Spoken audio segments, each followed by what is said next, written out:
Ikakasal na ako. So ito lang talaga yung ginusto namin. Very simple but elegant. Tuloy-tuloy pa rin ang preparation namin. Ngayong araw, ang agenda natin, kunin ang aking suit sa Lipa, Batangas, and then ang aming wedding ring sa Novaliches, Quezon City. Tara!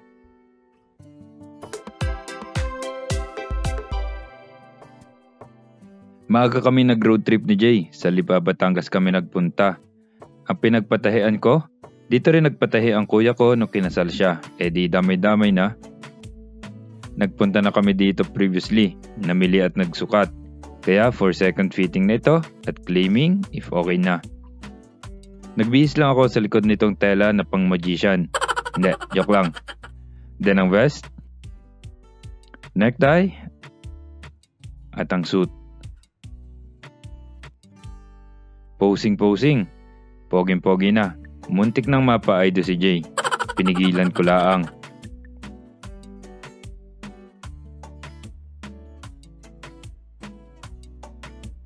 Tinry palitan ng royal blue din ang necktie. And okay na. Approve na. Inayos lang ni ma'am ang pagkakahanger ng damit at ipinalastik. At ang bayaran portion. Ang ganda ng wallet ko, di ba? Wag ka. Maraming laman yan. Okay, natapos na natin yung isang agenda. Next agenda na tayo. Pa-Manila naman. Smooth na biyahe nung una. Maaga pa sana kami, pero binigo kami ni Google Map. Grabe, nakakalito. Nagkamali lang naman kami ng liko. Hindi lang isa, hindi lang dalawa, kung hindi 3. Napag-ipit na kami sa traffic. Napapunta pa kami sa NLEX. What the? Kinabahan pa nga ako kasi walang cash lane. Sir, naligaw ako. Mali ako ng exit. Ay, wala pa akong north. Sir, cash ka na lang. 74 lang. Ano nga to? Novaliches. Novaliches? Mindanao na lang, sir. Kala ko bawal na talaga dito. Kinakabahan ako kanina pa Hindi naman, sir. Wala pa namang implementation. Buti naman. Buti na lang, nag-a-accept pa sila ng cash. 2 hours and 30 minutes na biyahe lang sana, naging 4.5 hours. Ganong katindi. And then nakarating na rin naman kami. Ang nakakatuwa, papasok na kami sa showroom. Out of nowhere, may nakakilala sa amin at nagpa-picture. Bigyan ng sticker yan. At sinalubong kami ng bibong-bibo na bata na ito. Pwede po kami mag-vlog. Sige. Sige na. Anyway, kaya napili namin ni Jay dito dahil sa nakita namin na product nila na may fingerprint ang ring. Nagandahan kami. Unfortunately, hindi siya na-achieve sa ring namin. Ito rin ang purpose namin kaya sinadya namin ang pick-up nito para ma-check ng husto. At nang sinukat namin, masikip para sa amin parehas.